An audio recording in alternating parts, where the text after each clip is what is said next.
पिछले कुछ दिनों से हम फिर एक बार चर्चा कर रहे हैं मन के बारे में। तो आज फिर से चर्चा करेंगे कि मन कैसे हमारा जब करते वक्त डिस्ट्रैक्ट होता है और उसको हम कैसे कंट्रोल कर सकते हैं।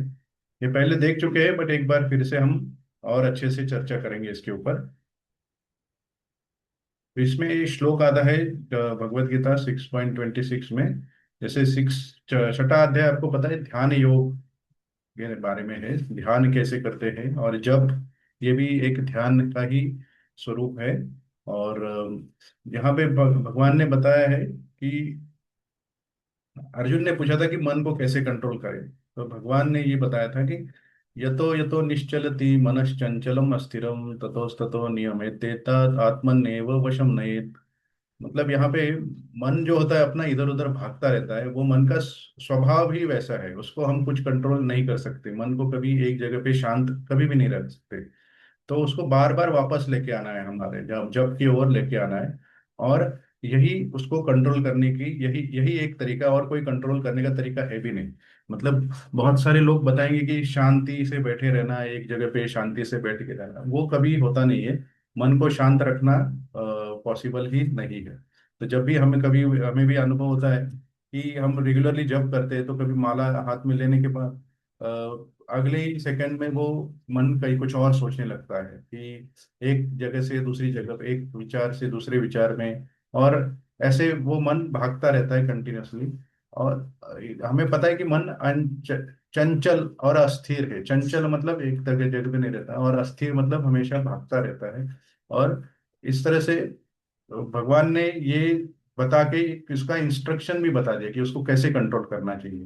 कि उसको एक, जब जब वो वापस भागते रहेगा तब तब उसको वापस लेके आओ, इस तरह से। इस तरह से भगवान ने बताया गया है कि ये मन जो भागता है, ये एक तरह से कोई ऐसे नहीं कि हमारी कुछ गलती हो रही है, ये मन का स्वभाव ही वैसे ही है। तो ये एक्सपेक्टेड है, ये इसी तरह से होगा।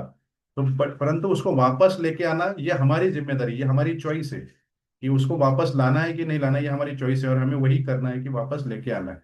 तो ये क्यों मन क्यों भागता रहता है, तो यहाँ पे दो चीजें बताई गई, अर्थ और अनर्थ।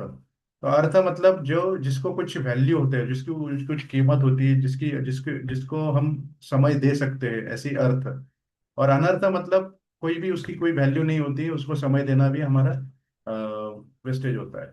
तो इससे अर्थ और अनर्थ की जो व्याख्या है वो हम हमारी उम्र के हिसाब से बदलती रहती है। जैसे बच्चे, छोटे बच्चे होते हैं, उनके लिए अर्थ होता है कि उनको आप पैसे देंगे तो उनको वो उसको कोई कीमत नहीं होती, परंतु उनको बलून देंगे, चॉकलेट देंगे तो उसको उनको वैल्यू होती है। तो इस तरह से, परंतु वो जब बड़े हो जाते हैं स्टूडेंट लाइफ में जब, तो वो उनका उनके लिए अर्थ होते हैं अच्छे मार्क्स लेके आना या मोबाइल फोन खरीदना, और उसके लिए ये वैल्यू होती है। और बड़े हो जाएंगे तो उनको अपने करियर के बारे में, अपने रिलेशनशिप और बाहर जाने के लिए या बाहर देश में, विदेश में पढ़ाई करने के लिए ये अर्थ हो जाता है। तो हर चीज में, हर वक्त में हमारा अर्थ जो है वो बदलता रहता है। और जिस चीज को हम ज्यादा वैल्यू देते हैं, हमारा मन उसी तरफ भागता रहता है ज्यादा से ज्यादा। ये बहुत ही एक मन का एक नेचुरल टेंडेंसी, एक नैसर्गिक प्रभाव, स्वभाव हम बोल सकते हैं कि वैसा ही है। तो इसलिए हम जैसे जब करने के लिए बैठते हैं तो उस वक्त जो हमारे लिए ज्यादा वैल्यूएबल होता है वहां पे हमारा मन भागता रहता है। और एक परेड की तरह, जैसे मिलिट्री वाले लोग परेड करते हैं, एक एक विचार के पीछे दूसरा विचार आते जाता है, आते जाता है। और वो इस तरह से मन हमारा भागते रहता है।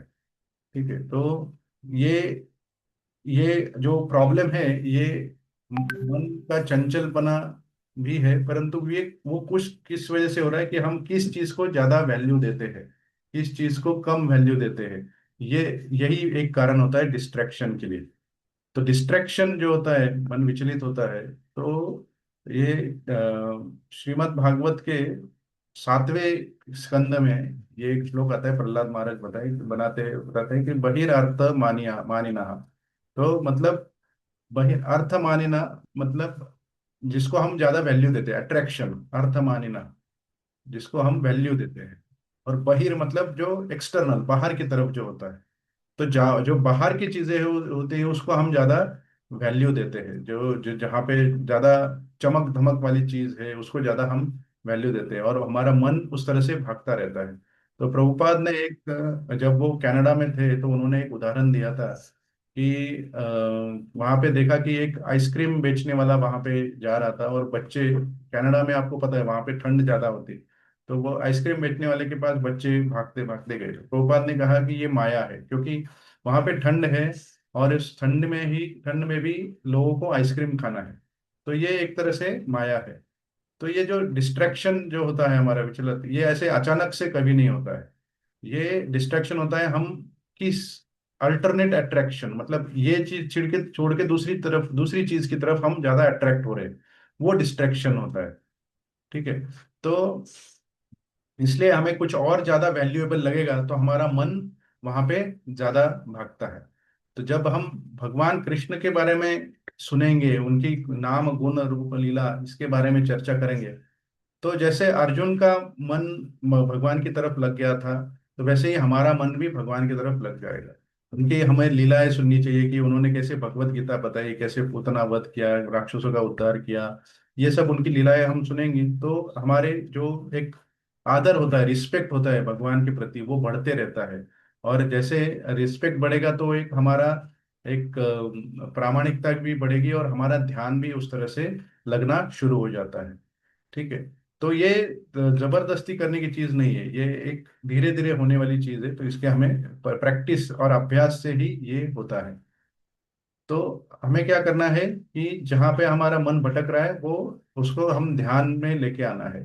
तो भगवान के बारे में सुनना, ज्यादा से ज्यादा श्रवण करना, और जिसकी वजह से हमारा ध्यान भगवान की तरफ अंतर्गत हो जाएगा, अंतर्मुख हो जाएंगे। हमारा ध्यान जो है हमारे हृदय में जो चल रहा है उसकी तरफ हो जाएगा, और जो आत्मा और परमात्मा के बीच में जो रिलेशन है, आत्मा और परमात्मा के बीच में जो रिलेशन है, वो उसकी तरफ हमारा ध्यान ज्यादा रहेगा। तो और इस तरह से हमारा जप जो है वो अच्छे से होते जाएगा, और हम अच्छे से श्रवण करने और पुकारना है, पर जब को अच्छे से पुकारना है तब हम उसको अच्छे से श्रवण कर सकते हैं। और जब हमारा मन विचलित होते ज्यादा है, ज्यादा विचार आने, तो हम थोड़ा फास्ट जप कर सकते हैं। जब मन कहीं और जा रहा है तो हम थोड़ा सा लाउडली जप कर सकते हैं।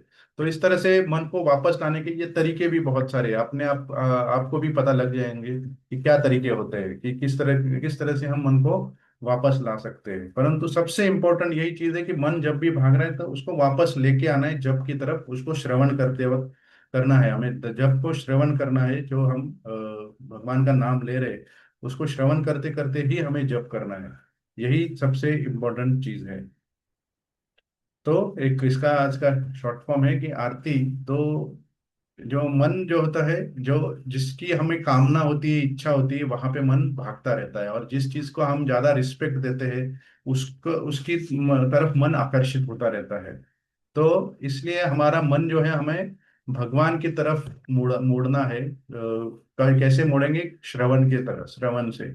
तो और मतलब A for Aspire what you consider valuable, जिसको हम ज्यादा कीमत देते हैं उसकी हम ज्यादा हम कामना करते रहते हैं। तो इसलिए भगवान के श्रवण करना, भगवान की कथाएं श्रवण करना, ये इससे हमारा उनकी तरफ ध्यान बढ़ेगा। और रिस्पेक्ट, जब हमारा रिस्पेक्ट भी बढ़ेगा, जब उनके बारे में सुनेंगे, हम कथाएं सुनेंगे, तो हमारा रिस्पेक्ट बढ़ता है, और इस तरह से हमारा ध्यान भी उनकी तरफ मुड़ जाता है, कि बाहर की तरफ, बाहर ग्लैमरस या जो भी चमक धमक वाली चीजों से हमारा ध्यान भगवान कृष्ण की तरफ जाता है, और हम इमर्स होते हैं जप करने में और ध्यान से सुनने में। वो हम इमर्स होते हैं। तो जब जब हमारा मन भागेगा, तब तब हमें उसे वापस लेके आना है, और यही रिपीटेड करते रहना है। और ये रिपीटेड करते रहेंगे तो वो हमारा ध्यान लगना शुरू हो जाएगा।